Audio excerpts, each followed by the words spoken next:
Hello friends, स्वागत है आपका जेके स्टडी आईक्यू में। आज हम बताने वाले हैं इस बुक के बारे में।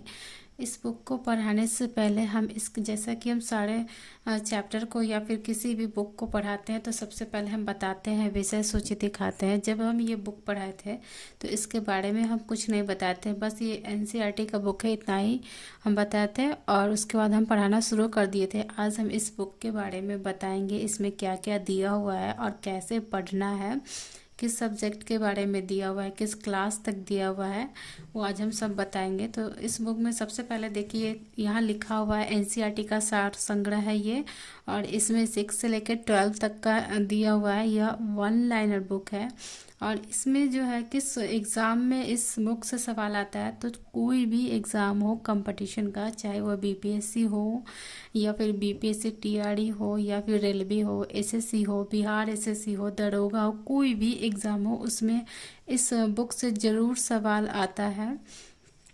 और आप चाहे तो पहले का कोई भी किसी भी एग्ज़ाम का सेट उठा लें और उसमें मिलाए, आपको खुद पता चल जाएगा। तो आज हम बताएंगे इस बुक के बारे में। तो इसमें सबसे पहले हम विषय सूची देखेंगे और इस बुक का प्राइस यहाँ लिखा हुआ है 425 रुपया है। ये पहले का बुक है, अभी इसका नया भी आया है। तो अब हम बताएंगे इसमें सबसे पहले इसमें दिया हुआ है, हम सबसे पहले साइंस के बारे में बताएंगे क्योंकि इसमें थोड़ा सा सेटिंग उल्टा है। तो पहले ग्रुप डी दे दिया है, ए बी सी करके देना था तो हो जाता है कभी कभी। तो यहाँ दिया हुआ है जैसे कि विज्ञान में इसमें क्या है, तो फिजिक्स है और कौन कौन सा इसमें चैप्टर, जैसे मापन हो गया, यांत्रिकी हो गया, गुरुत्वाकर्षण हो गया। तो इसमें हम दिखाएंगे क्लास 9th का मेरे पास बुक है एनसीईआरटी का, और हम इसमें बताएंगे इसके किस चैप्टर को लिया गया है।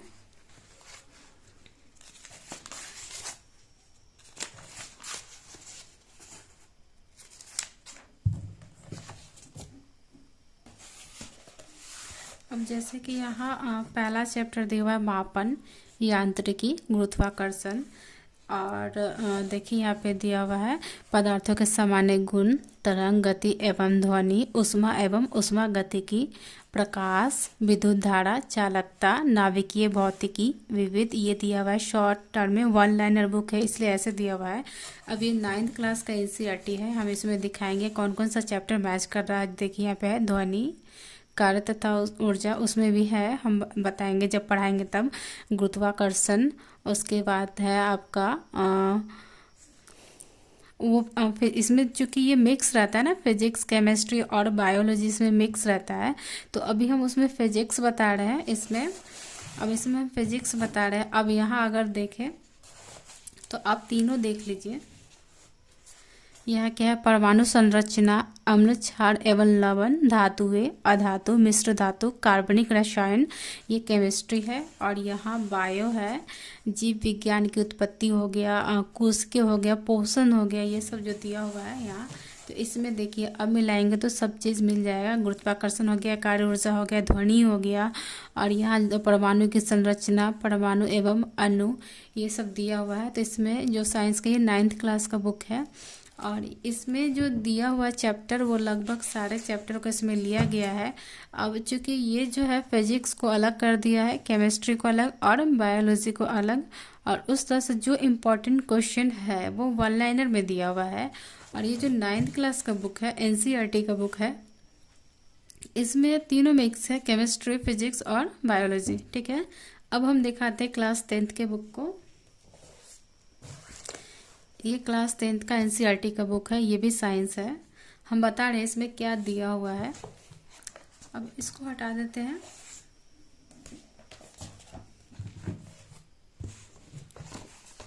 चैप्टर हम बताएंगे किस किस क्लास, क्योंकि इसमें दिया ही हुआ है 6 से लेकर 12 तक का। ठीक है, तो हम 9, 10 दिखा देते हैं, 6 भी दिखा देंगे। जो मेरे पास बुक है पहले से हम बताएंगे उसमें। अब यहाँ देखिए इसमें क्या दिया हुआ, रासायनिक अभिक्रिया, अम्ल, क्षारक एवं लवण, धातु, अधातु, कार्बन एवं उसके यौगिक।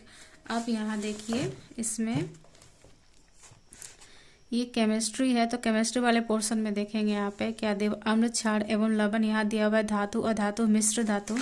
यहाँ देखिए अम्ल क्षार एवं लवण धातु अधातु मिश्र धातु भी इसी में होगा। उसके बाद फिर बायो है ये, तो फिर बायो वाले पोर्शन में देखेंगे रासायनिक अभिक्रिया समीकरण, ये केमिस्ट्री है, तो ये केमिस्ट्री वाले पोर्शन में देंगे। बस ये जो है ना इसका सब्जेक्ट चैप्टर जैसे केमिस्ट्री अलग कर दिया है और फिजिक्स अलग और बायो अलग कर दिया, ठीक है।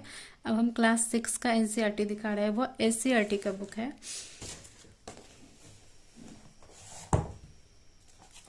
ये क्लास 6 का है और चूँकि साइंस क्लास 6 से ही शुरू होता है, इसके पहले ईवीएस होता है 1 to 5 में, क्लास 6 से शुरू होता है। तो इसमें भी बहुत ऐसा जो क्वेश्चन है ना वो ज़्यादातर सीटेट के एग्ज़ाम में इससे पूछ लिया जाता है। अब जैसे कि हम बता देते हैं,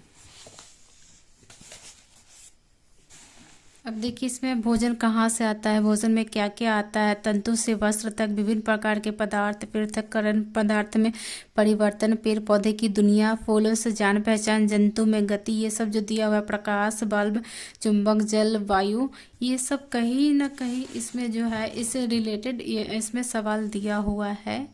और इसलिए इसमें बोला गया है कि क्लास 6 से लेकर 12 तक का जो एनसीईआरटी का बुक है उसी से ये वन लाइनर बना है, ठीक है। ये हो गया साइंस का। अब हम आपको दिखाएंगे इसके आगे।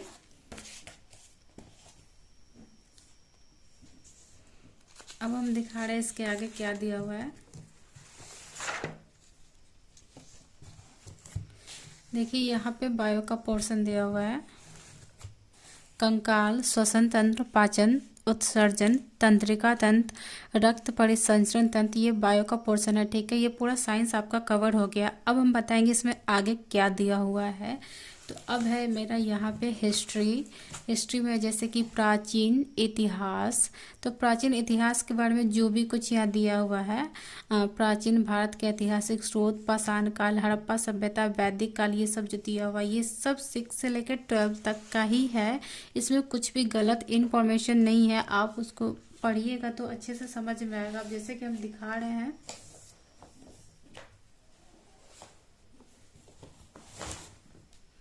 अब जैसे यहाँ मेरे पास है क्लास 6 का हिस्ट्री है, ये अतीत से वर्तमान। इसमें से कुछ चैप्टर हम दिखा देते हैं। कहीं ना कहीं मतलब वो जो है चैप्टर का नाम ही नहीं मिल रहा, बल्कि इसमें से सवाल भी लिया गया है, इसलिए इसका वन लाइनर नाम है। अब देखिए हमारा अतीत कब कहाँ कैसे, प्रारंभिक प्रत्यक्ष पशुपालन, प्रारंभिक नगर जीवन के विभिन्न आयाम, आरंभिक राज्य, नवीन राज्य, प्रथम राज्य, शहरी ग्रामीण जीवन, ये सब जो दिया हुआ है इतिहास के बारे में वो सब कहीं ना कहीं इसमें है, ठीक है। ये क्लास 6 का एनसीईआरटी है। अब हम क्लास 7 का दिखाएंगे।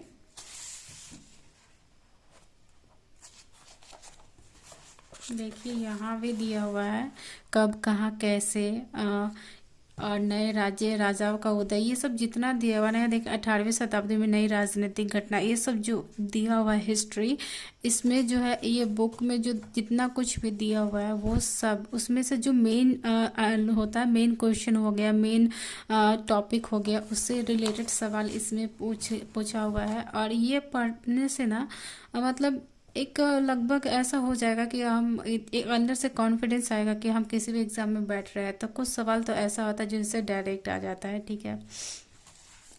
अब ये 7th का है। इसी तरह से पूरा दिया हुआ है इसमें 8, 9, 10, 11, 12 सबसे किसी एक चैप्टर टॉपिक को लेकर उसके बारे में थोड़ा थोड़ा बता दिया गया है। वैसे पूरा बुक पढ़ना ज़रूरी है, वन लाइनर पढ़ने के बाद हम पूरा बुक भी पढ़ाएंगे। ये क्लास 8 का बुक है, एससीईआरटी का बुक है ये। और इसमें से भी देखिए कितना टॉपिक मिल जाएगा आपको। देखिए यहाँ पे दिया हुआ है एक राष्ट्रीय आंदोलन है यहाँ पे, तो ये मॉडर्न हिस्ट्री का पार्ट है, तो हम आपको मॉडर्न हिस्ट्री दिखा देते हैं। देखिए यहाँ दिया हुआ है यूरोपीय कंपनियों का आगमन, ईस्ट इंडिया कंपनी और बंगाल के नवाब, ये सब जितना दिया हुआ है मॉडर्न हिस्ट्री है। आगे हम दिखा रहे हैं, देखिए यहाँ पे 1857 की क्रांति, ये हम दिखा रहे हैं कहाँ से है। ये क्लास 8 का एनसीईआरटी है ना ये, इसमें क्योंकि इसमें अलग अलग दिया हुआ है, प्राचीन अलग है, मध्यकालीन अलग है और मॉडर्न अलग है। तो यहाँ देखिए 1885 से 1947 तक दिया हुआ ये राष्ट्रीय आंदोलन। आपको सब मिल जाएगा इसमें। आप बुक को अच्छे से पढ़िएगा, उसके बाद इसको बनाइएगा तो सब मिल जाएगा, ठीक है। इसलिए इसका नाम है एनसीईआरटी सार संग्रह, ठीक है। ये हिस्ट्री हो गया, अभी अर्थव्यवस्था है यानी कि इकोनॉमिक्स है। अब हम बताते हैं इसमें पॉलिटी भी है और जियोग्राफी भी है। ये सब हम इसलिए बता रहे हैं क्योंकि पता होना चाहिए कि इस एनसीईआरटी बुक में क्या है और हमें क्या पढ़ना है। अब हिस्ट्री है, यहाँ पे साइंस दिखा दिए, अब दिखा रहे हैं हम आपको पॉलिटी और जियोग्राफी। क्योंकि इसमें थोड़ा सा सेटिंग में दिक्कत है, जिस वजह से ना थोड़ा सा इधर उधर सेट किया हुआ है। ये वही बुक जहाँ पे था वहीं से है ये सब। अब यहाँ दिया हुआ है जियोग्राफी, जैसे कि देखिए पर्वत श्रेणियाँ, घाटियाँ एवं पठार, ये सब दिया हुआ है, नदियाँ। उसके बाद ये टोटल दिया हुआ है। पॉलिटी भी है इसमें, हम आपको अंदर खोल के दिखाते हैं। देखिए यहाँ पंचायती राज जो हो गया, ये सब हम पढ़ाएंगे साइंस कंप्लीट करने के बाद, क्योंकि साइंस से बहुत सारा सवाल आता है एग्ज़ाम में, चाहे वो बिहार एसएससी हो, रेलवे हो, अभी जो बीपीएससी 3.0 की जो अगस्त में एग्ज़ाम है उसमें भी आएगा। यहाँ देखिए उद्देशिका, ये सब पॉलिटी है, ठीक है, सब बताएंगे। तो इसलिए हम इस बुक को नहीं बताए थे इस बुक के बारे में, और सीधे हम पढ़ाने लगे थे। तो मेरा आज हम इस बारे में बता दिए। आपको अगर किसी भी एग्ज़ाम का तैयारी करना है तो इस बुक को ज़रूर पढ़ें। आज के लिए इतना ही। Thank you class.